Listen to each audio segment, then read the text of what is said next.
Hi, welcome to my tube. My name's Marge. I'm a Hill Empath, and I just like doing these little talks on how I feel about things, and I feel good about things today. The synchronicities are just freaking off point. I'm like, well, maybe I'll do a video this evening. Maybe I'll put it off in the morning. Who cares? It's all divine timing, right? And so I thought I'd start, and the first song out of the gate, or one of the first songs off on the music selection tonight is Love to the Nines, Prince and the Revolution, and I just think it's great because earlier I talked about Isaac Walton, a relative of mine on my grandma's side, so a maternal relative, and his birthday, my birthday's April 9th, and his birthday's August 9th, so I thought that was kind of neat.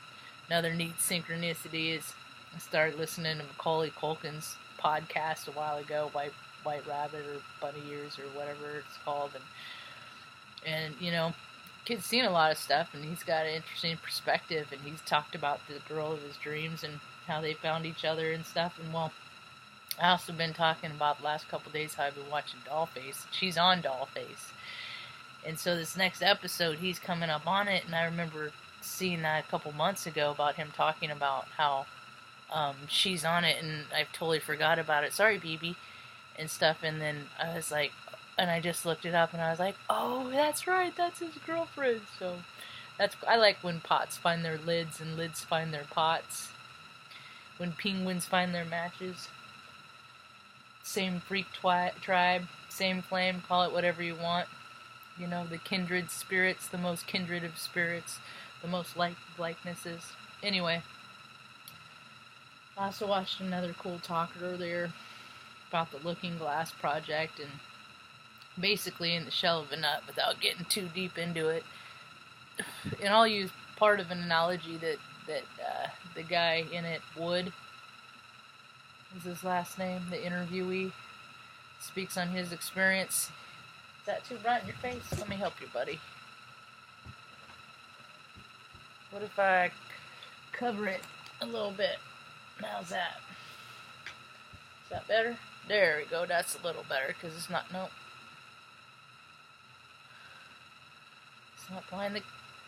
blind the dog. We don't mind the rest of the stuff, just don't blind the dog. And I guess don't put it on. Oh, that ain't. There you go, Tuck. He's like, Mama, just get out of here, Mama. This Dave Wood guy. So, he was talking about how military had done this project, and basically they're trying to, see if they can determine the outcome of something. And basically, either there's two outcomes of something: the most positive, of destruction, or or not, basically. And he described the analogy he used was chess, and I use that one a lot because all these military, all these government type of they're all just clubs. They're all just secret clubs where all these guys can fly around and stay in exotic places and expend exuberant amount of money on freaking exuberant means to kill people, and they all say it that they're doing it for our own security, and it's all crap. And the thing of it is, and this is what's cool, is like, I learned how to play chess when I was about 4 or 5 years old. The basic principles of the names of all of the pieces and what they did, and my brother would have me play over and over and over again, because he was older than I was, and he read the books on how to play, and so he would use me to test his theories. So, there's only so many, for a chess game that pieces and that size, there's only so many possible moves and outcomes for things.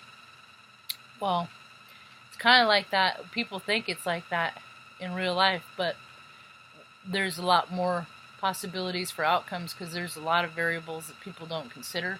The woo-woo variables, the variables that people don't see, like faith, things like that.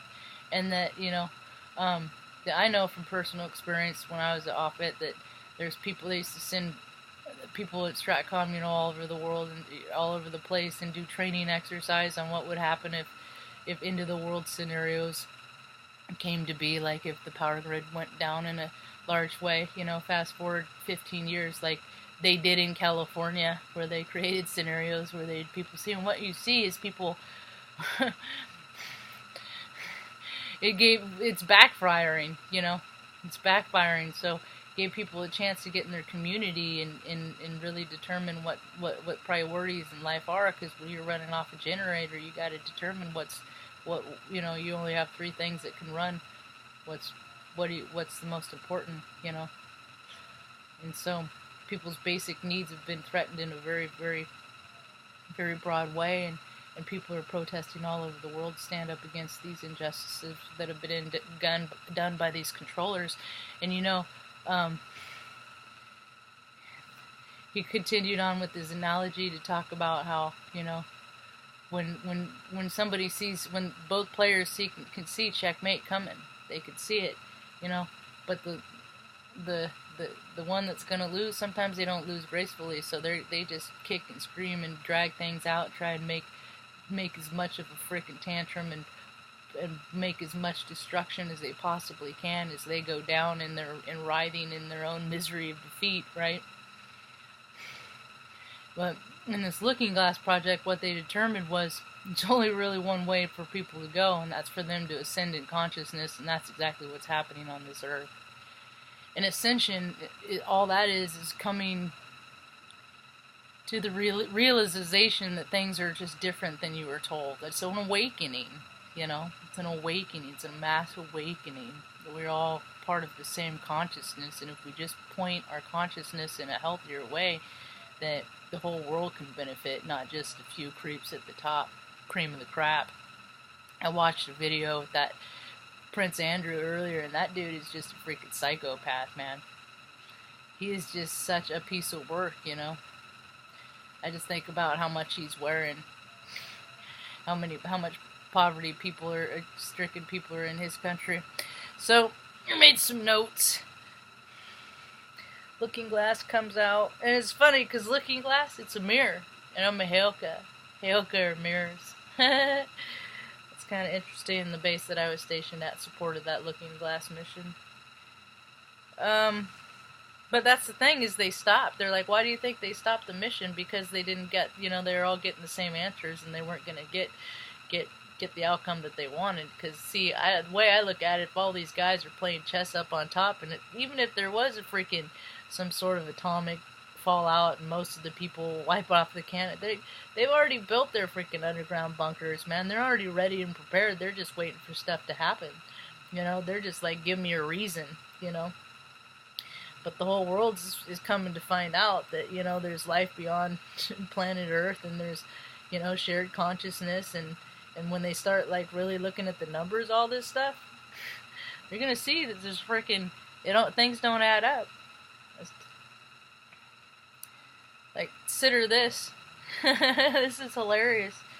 I was asked a buddy, I was like, what's the population of the U.S.? And then I looked it up after he, to just get a second point of view, and it's about the same number, 327.2 million. That's population, supposedly. I don't think their numbers are right. I never believe them. Anyone that they're controlling the data, that's the narrative that's coming out, that all this data is being controlled by the money purses. So there's 327 million population in the U.S. And then if you look up the military budget, that's $639 billion. So once people hurry up and come to the conclusion and to the realization that all these freaking military conflicts are just means for old men to fly around and to hang out in exotic places and, be able to freaking hang out here and there, military is only, club members only, all this exclusion, private security clearance only, just so they could all freaking party in secrecy. And now they did all this gross, creepy stuff, and their buddies are turning on them because now they all have so much money that they're blackmailing each other, and it's just all seedy, gross, because, like attracts like. Because if you think about it, $639 billion for the military budget based on the population of the United States, everybody could be a billionaire. A millionaire 7 times over. You know, but then when you have the directors and the controllers that are telling people you don't deserve $750 a month, or $1,000 a month, or $1,500 a month, or $15 an hour, you know, just for existing. You don't deserve, because they pay themselves $140, $180, $220,000 a year to freaking make messes just so they can keep acquiring funds. You know, but all that's dying, and they know it. They know it. They know people are like, oh no, they're going to start looking at the numbers and it doesn't add up. And people like me hang out with my mom, so I got nothing but time to research this stuff, and highly encourage everybody else to go look up their own stuff too. Yeah.